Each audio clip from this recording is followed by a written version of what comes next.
Hello everyone. I'd like to talk monography 2. Motivation, motivating lay pastors. It talks about motivation. Motivation is very important. I found it. People need it.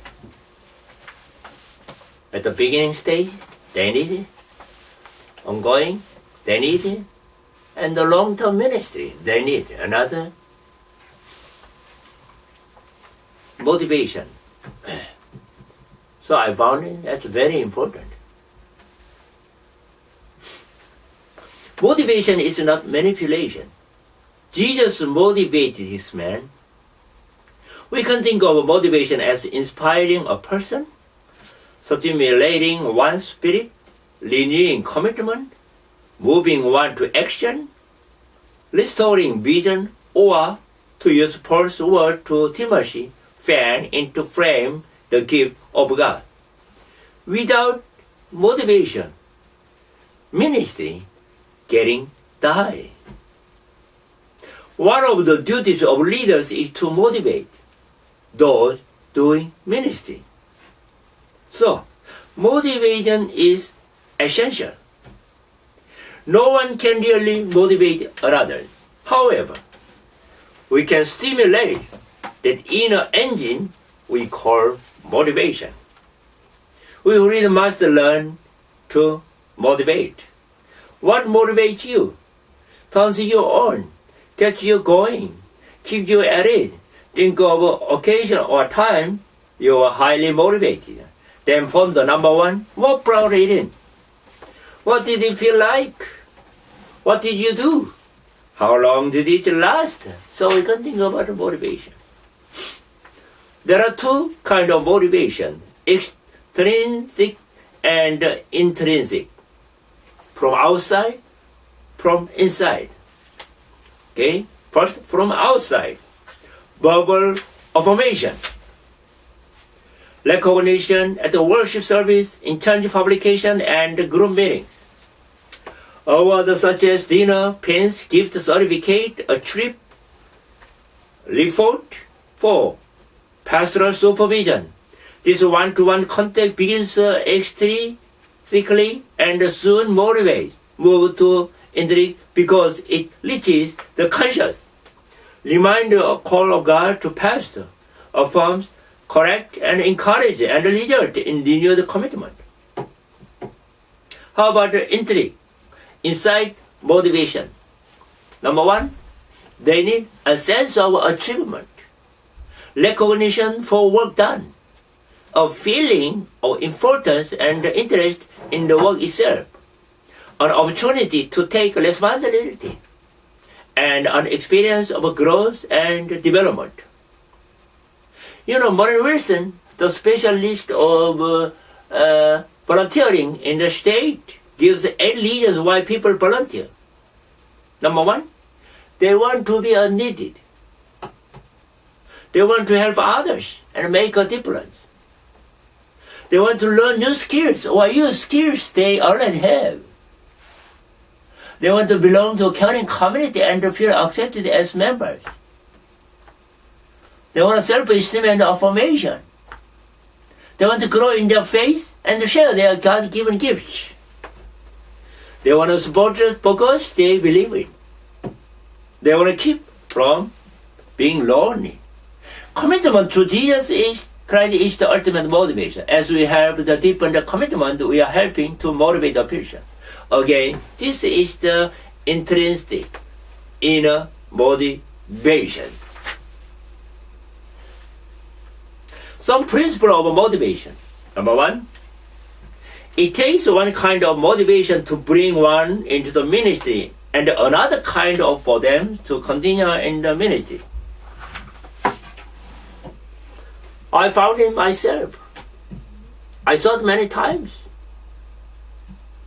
Motivating to start ministry is one thing. And another motivation is to keep on going.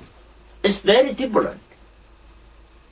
So most of pastors, they are doing very good at the beginning motivation. They recruit people and they let them do the blah blah, something like that. But they are lack to continue motivation to people. So they are exhausted and no more. They don't have any more motivation, so they don't do anything. They stop. 1 month later, 2 months later. So motivation is very different stage levels. Beginning stage and progressing and finalizing or long-term ministry. So we need to learn, as leaders, we need to learn different motivation that we have to give them, our people. Motivation is like bodily energy. It must be fueled regularly and renewed frequently. Maslow's hierarchy of need has people moving through 4 levels of human need to get the 5th and highest, self-actualization. Self-actualization.